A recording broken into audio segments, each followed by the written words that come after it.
My name is Omar, and this is my story. I was born into a devout Muslim family, raised with strict faith and discipline. From a young age, I was taught to pray 5 times a day, follow the teachings of the Quran, and obey without question. It was all I had ever known. But as I grew older, doubt began to creep in. I never spoke about it. I didn't dare. Yet deep inside, I started wondering, did I truly believe? Or was I just following tradition because it was expected of me? By my 20s, faith took a backseat to ambition. Life became about success, wealth, and status. Everything the world told me mattered. I convinced myself that as long as I was a good person, that was enough. Prayers became less frequent, then occasional, then nearly non-existent. Faith became an afterthought. On the surface, I had it all: money, cars, a respected career, and a family that loved me. But deep down, something was missing. I ignored it, pushed it away. Until one night, everything changed. It started as a dull ache in my chest. Nothing alarming at first. I was sitting in my living room, scrolling through my phone when the pain sharpened, spreading to my arms, neck, and jaw. My breath grew short, my vision blurred. I tried to stand, but my knees buckled. Then, the pain became unbearable, like a crushing force pressing down on my chest. I gasped for air. My hands clutched at my heart. My body refused to move. A deep, primal fear gripped me. Something was terribly wrong. I tried to call for help, but no words came out. The walls around me spun. My fingers went numb. The room flickered in and out, like a glitching screen. Then, nothing. Silence, stillness. For a moment, I felt nothing at all. No pain, no panic, just emptiness. And then, suddenly, I wasn't in my body anymore.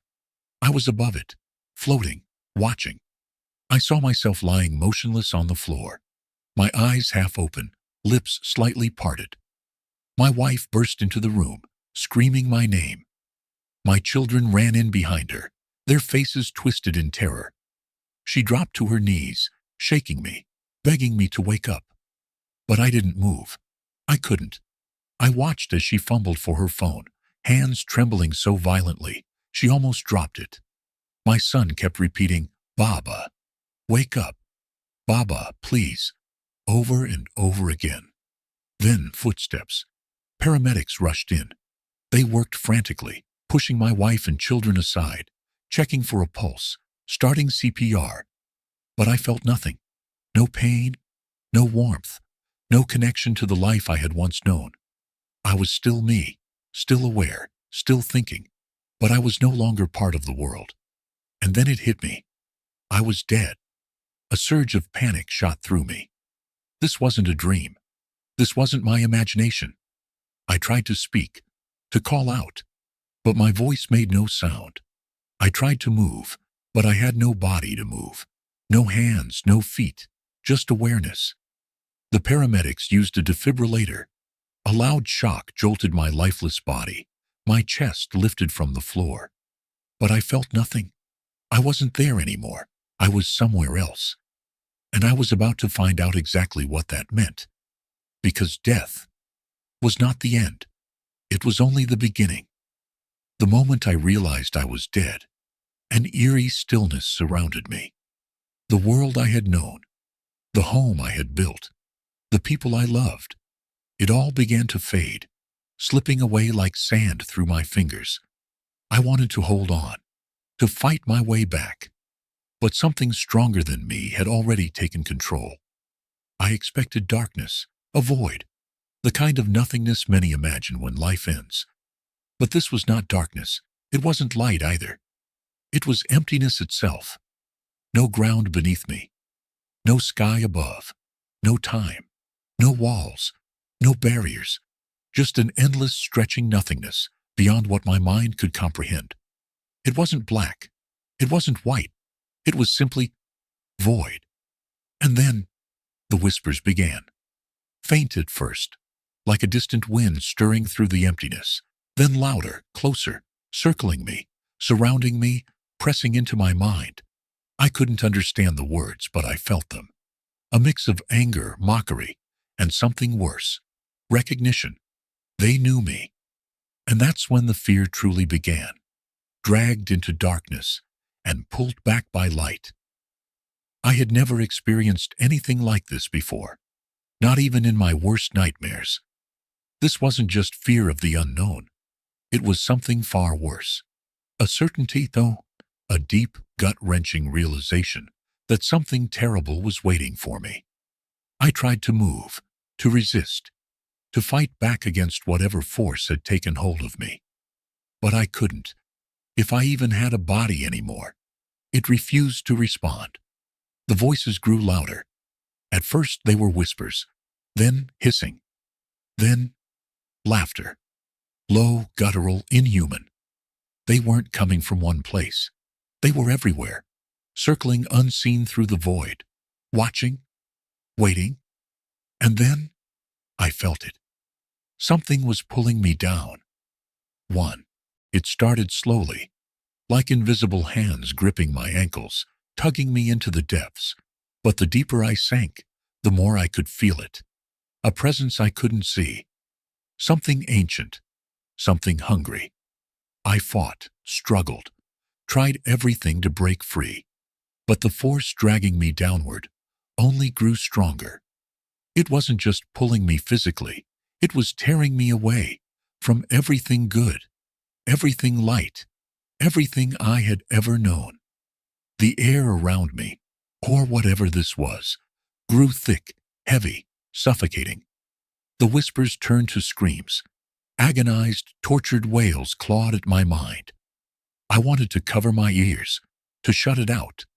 But I had no hands, no body, just my awareness, my fear, and the horrifying realization that I was being pulled into something far worse than death. I screamed. I begged. But my voice made no sound. No one could hear me. No one could save me. I thought of my family, my wife, my children. Would they ever know where I had gone? Would they think I had just ceased to exist? The thought of never seeing them again was unbearable. But even that wasn't the worst part. The worst part was knowing, without a doubt, where I was going. Somewhere terrible. Somewhere beyond human understanding. Somewhere I had never believed existed. Terror consumed me as the darkness tightened its grip. The force pulling me downward accelerated. Faster, faster, faster. I tried to resist, to cry out, to do something. But it was useless. Then I saw it. A massive swirling gate of pure darkness opened below me, a yawning abyss ready to consume me whole. From its depths came a heat so intense it burned, without even touching me. A suffocating presence, so overwhelming it made every part of me scream in horror. And then I saw them. Shadowed figures, not human, not fully formed, just watching. They stood beyond the threshold of the darkness, waiting, whispering, laughing. They knew I was coming. They were expecting me. I tried to plead, to bargain, to fight, anything to stop this. But I had no control. The force dragging me down was not letting go. I was about to be swallowed by it. And just when I thought there was no escape, it happened. A light, blinding, powerful, overwhelming, erupted from above, cutting through the void like a sword of pure authority. Everything stopped. The shadows recoiled in agony. The pulling force vanished. The screams ceased. And then I heard it. A voice. Not just any voice. A voice that shook the entire realm, that commanded authority over all creation, that made even the darkness tremble. Enough. And in that moment, I knew it was the voice of Jesus. The darkness shuddered.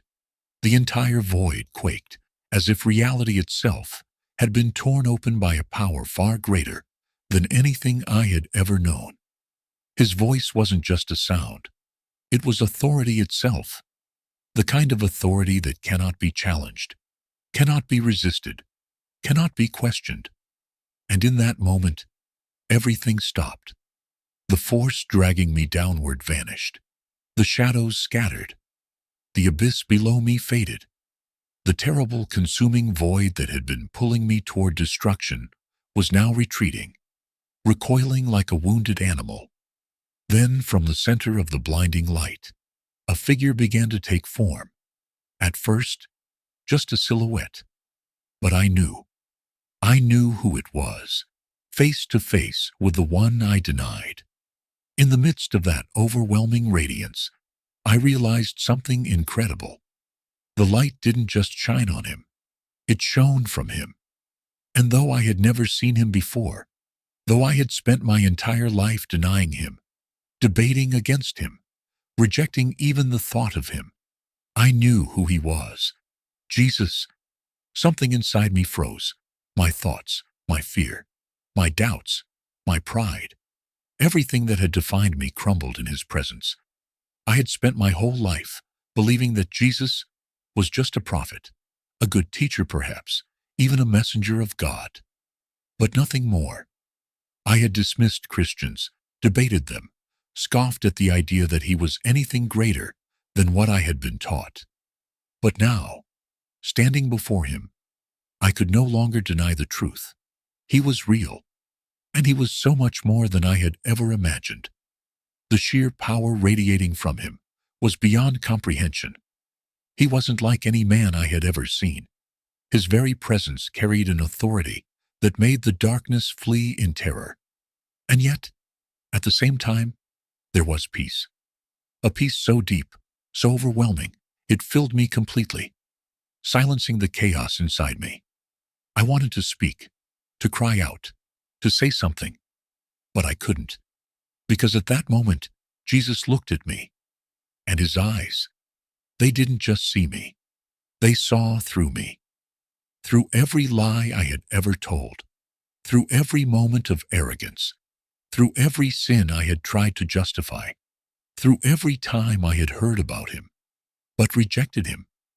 I felt exposed, stripped bare before the one who knew everything about me, every thought, every hidden struggle, every excuse I had ever made.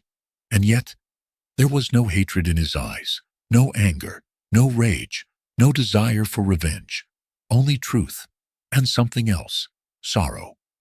Not sorrow for himself, sorrow for me. I couldn't take it. I couldn't stand before him. My very being felt like it was about to collapse under the weight of his presence. So I fell. I dropped to my knees, trembling. My entire life had been wrong. And now, standing before the very one I had denied, I knew it. Tears, I didn't even know I could still cry, poured down my face. I wanted to beg for forgiveness, to say I was sorry, to somehow erase the years I had spent rejecting him. But none words would come. I was too small, too weak, too undeserving to even speak in his presence. Then, after what felt like an eternity, Jesus spoke. His voice was steady, filled with a power that could shatter worlds, and yet gentle enough to reach the deepest part of my soul. "You did not believe in me," he said, "but I have always known you." The words cut through me like a sword, not in anger, in truth. And the weight of that truth was crushing. I had denied him. I had ignored every sign, every moment in my life where he had tried to reach me. He had been there all along, calling me, waiting for me. And I had refused to listen. Shame filled me. I wanted to turn away, to hide. But where could I go? How could I run from the one who sees everything? For the first time in my existence, I truly understood what it meant to be lost. Then, Jesus reached out his hand, and suddenly everything changed. As soon as he extended his hand, an indescribable force surrounded me, pulling me into something far greater than myself. It wasn't a physical sensation, yet I felt movement. a transition from one place to another, as if reality itself was shifting around me. The overwhelming light that poured from him expanded, stretching out like a veil being lifted, revealing something beyond the physical world I had once known. And, in an instant, we were no longer in that empty realm between life and death. Instead, I saw the world, but not as I had seen it before. It was as if I was gazing upon the earth from a different dimension, as if every illusion, every falsehood had been stripped away. The cities, the people, the nations, all of it lay before me. And this time, I could see what was truly happening beneath the surface. And what I saw was horrifying. Everywhere I looked, I saw people, trapped, millions, perhaps billions, walking through life, completely blind to the spiritual chains that bound them. I saw businessmen, obsessed with wealth, the unseen war. I looked down, and what I saw sent a chill through my soul. Souls shackled by greed, their eyes fixed on screens and bank statements, chasing wealth, chasing success, never realizing that everything they worked for would one day turn to dust. I saw young men and women, desperate for fame, validation, and attention, pouring their entire existence into a world that didn't love them back. They built their lives around an image, a reputation, a fleeting moment of recognition, never seeing that it would all fade away like mist. My heart pounded as I turned to Jesus. "Why can't they see it?" I whispered. His gaze remained steady, fixed on the world below. "Because they do not want to see." I looked again, but this time I saw something even more disturbing. It wasn't just that people were distracted. Something was feeding on them. Dark, shadow-like figures clung to their backs, some whispering in their ears, others wrapping around their shoulders like chains. Some stood right in front of them, distorting everything they saw. These weren't just thoughts. They weren't just emotions. They were spirits, living entities that thrived on deception. I watched as a woman sat on her couch, scrolling endlessly through her phone, her face blank and lifeless. A dark figure loomed over her, whispering constant lies. "You are not enough. You need more. You are nothing, unless the world approves of you." She didn't even realize what was happening. I turned away, my stomach twisting. I saw a group of men, shouting in the streets, anger radiating from them like fire. They raged against each other, over politics, over race, over differences that should not have mattered. But behind each of them stood something unseen, feeding on their hatred like parasites. Jesus' voice broke through the chaos. "This is how the enemy works." His tone carried both sorrow and authority. Not through open battle, but through deception. He doesn't need to force them into bondage. He only needs to make them choose it themselves. My breath caught in my throat. I turned my gaze toward places of worship, mosques, temples, even churches. Surely, I thought, these places would be different. Surely some had escaped this unseen war. But what I saw next shook me to my core. Even here, deception had taken root. Some stood in massive churches, preaching to crowds, but their words were empty. Hollow sermons designed to soothe ears rather than save souls. People nodded and cheered, clinging to words that made them feel good, but never challenged them to seek truth. Jesus' voice carried a deep sadness. "Many believe they are following me, but they have replaced truth with comfort. They no longer seek me. They seek a God who agrees with them." I watched in horror as pastors, imams, spiritual teachers twisted their messages. They spoke of love, but ignored repentance. They preached about blessings, but never about the cost of following God. Some distorted scripture to fit their own agendas. Others abandoned it altogether, replacing it with teachings that were nothing more than self-worship disguised as spirituality. Jesus continued, his voice steady but heavy. Even those who call themselves my followers, many have been led astray. They serve themselves in my name, but their hearts are far from me.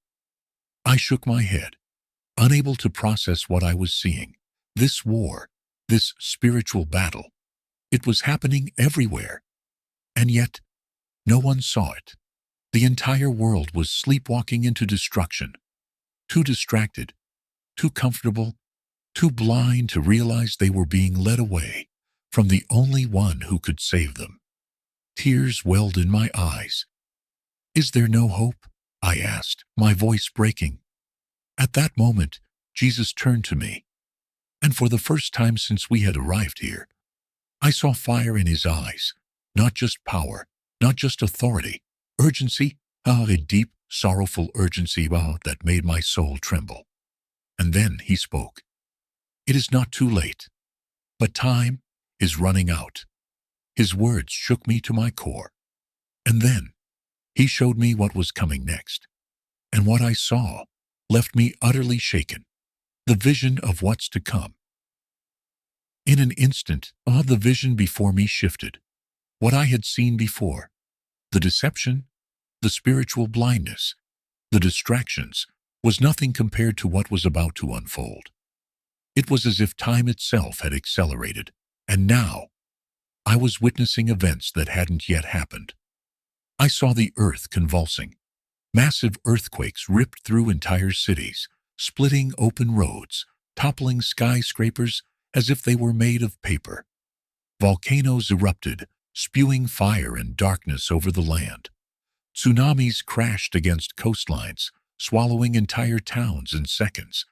Storms unlike anything I had ever imagined tore through the land with relentless fury, leaving destruction in their wake.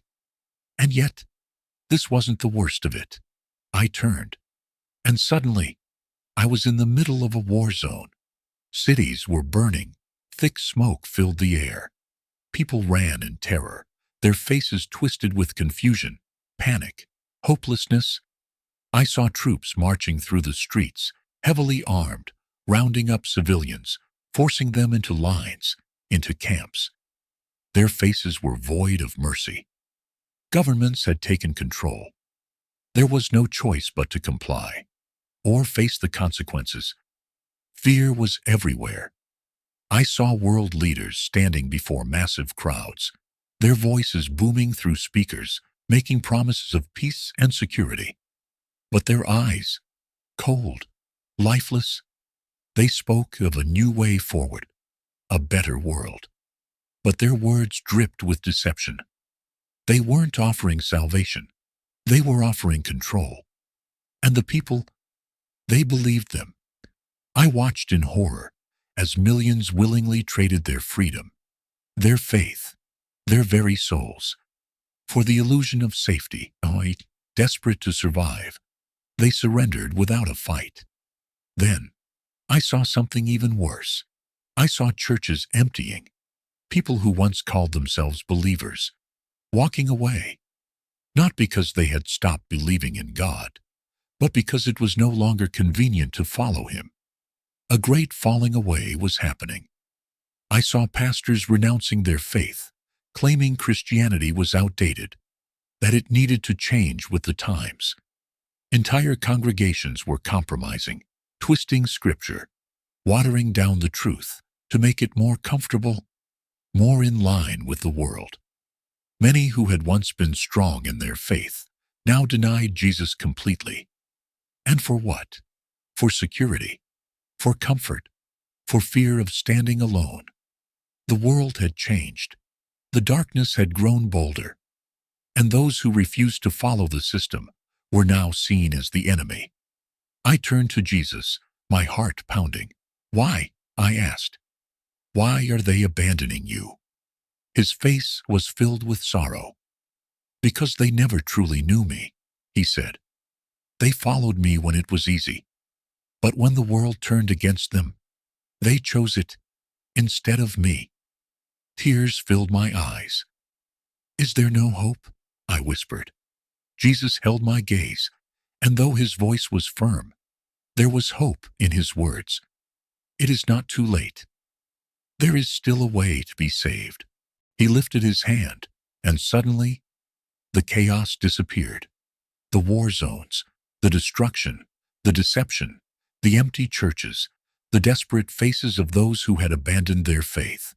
Gone. In their place, I saw something completely different. It was quiet, peaceful. Even the air itself felt lighter, alive. I saw people, not many, but enough to know that something was different about them. They weren't powerful leaders.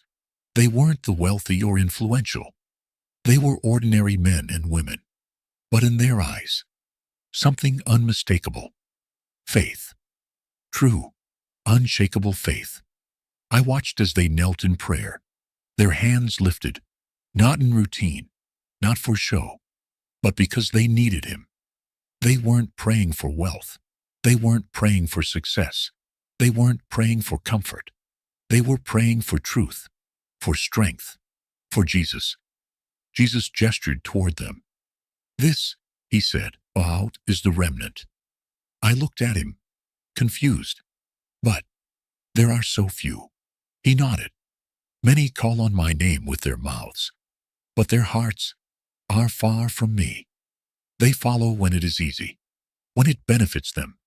But a second chance. These are the ones who have counted the cost.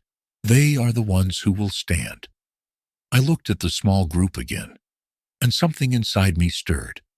They had nothing, no fame, no security. Many of them had lost everything for their faith, and yet they had joy, a joy I had never known.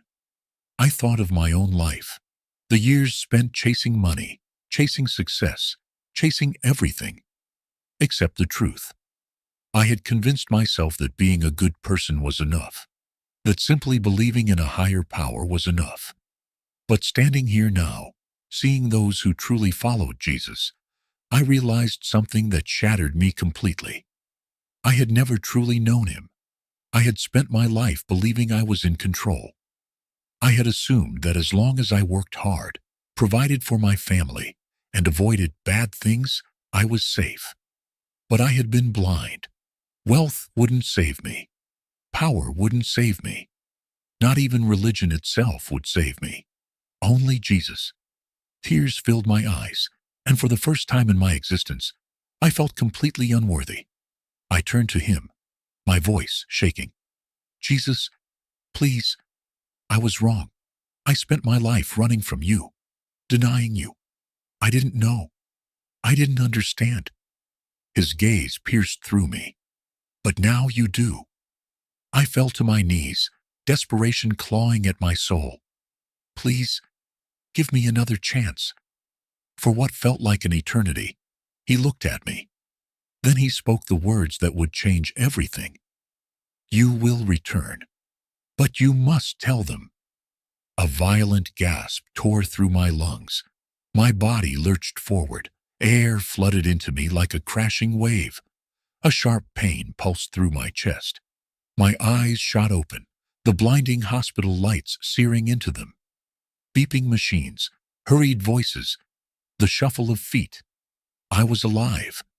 Confusion filled the room. Doctors and nurses hovered over me, their eyes wide in disbelief. One of them muttered something about my heart, stopping for several minutes. Another whispered, "Impossible." I barely heard them. My mind was spinning, my body trembling, but none of it mattered. I had been gone, completely gone. And yet, I was back. The door burst open. My family rushed in. My wife, her face streaked with tears, nearly collapsed onto me, sobbing into my chest. My children clung to my arms, their little voices whispering, "Baba, you're back, you're back." I wanted to hold them. I wanted to comfort them, to tell them everything was okay. But something had changed. I wasn't the same. Everything looked different. It wasn't the hospital room. It wasn't the people in it. It was something deeper. I could see in a way I never had before. The world had layers I had never noticed, an unseen reality woven into everything. The weight of what I had just experienced pressed onto me like a stone on my chest. I had been sent back for a reason. The doctors started speaking, asking how I felt, if I remembered what happened. But how could I possibly explain? How could I tell them I had stood before Jesus, that I had seen the truth of the world, that I had been given a mission? I turned to my wife, my voice unsteady.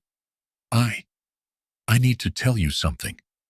She pulled back slightly, wiping her face. It's okay, love. You can tell me anything. I took a deep breath. I died. I wasn't just unconscious. I was gone. But I saw everything. A heavy silence filled the room. My wife's tear-filled eyes searched mine, trying to understand. My children clung tighter, still too young to grasp what I meant. Near the door, my brother took a step closer, his brow furrowed. What do you mean? He asked. I swallowed hard, my hands gripping the thin hospital blanket.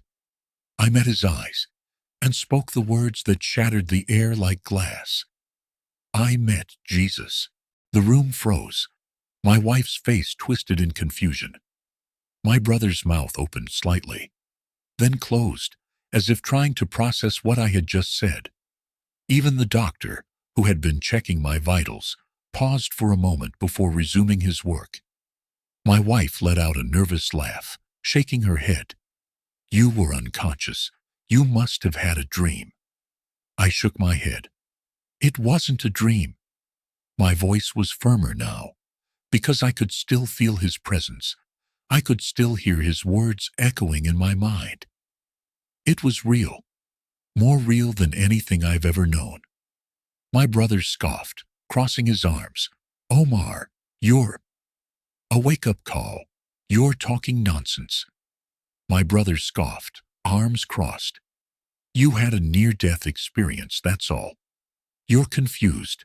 I shook my head. Listen to me. I saw the world, the way it really is, the distractions, the deception, the spiritual war that no one even realizes they're caught in. I turned to my wife, pleading with her to understand. I saw people being led away, blinded by lies. I saw people who thought they were safe, but they weren't. And Jesus, he told me I had to come back. I have to warn them. Tears welled in her eyes again. But this time, it wasn't just relief. There was fear in them. Omar, she whispered, gripping my hand. You're scaring me. I exhaled, realizing how frantic I must have sounded. I'm not trying to, I need you to believe me. But as I looked around the room, I could tell. Not everyone would. Some thought I was delirious. Some thought it was just a dream, a hallucination from oxygen deprivation. Others just didn't know what to say. But I knew one thing for certain. This wasn't just for my family. This was for the world. And I couldn't stay silent. The warning. From the moment I left the hospital, I began telling everyone what I had seen, what Jesus himself had shown me. I spoke to my family, my friends, my community. Some listened, their eyes wide with fear and realization. Some wept, feeling the weight of the truth pressing on them. Others mocked me, dismissing my words as the ramblings of a man who had simply been too close to death. But I didn't care. This wasn't about convincing people. This was about warning them. I spoke in mosques, in homes, in small gatherings. I told them about the deception that had blinded the world, about the spiritual battle raging unseen. I pleaded with them to turn back to Jesus, to pray, to reject the lies, and to seek the truth before it was too late. Some listened, some mocked. But then, something incredible happened. The awakening families that had been broken for years reconciled. Men and women who had never prayed before fell to their knees. Hearts that had once been cold toward God began to burn again. People were waking up. Not everyone, but enough. Enough to know that Jesus is still calling, still waiting, still willing to save those who would come to him. The hardest truth. And then, one night, as I prayed, I realized something. Not everyone would listen. Not everyone wanted the truth. Some were too comfortable, too distracted, too unwilling to see what was right in front of them. And that was the hardest part. Knowing that even after everything I had seen, some would still choose to remain blind. Final moments. I don't know how much time we have left, but I do know this. We are in the final moments. But it's not too late. We must return to Jesus before it is. Subscribe and share this message so more people can hear the truth before it's too late. Thank you for watching.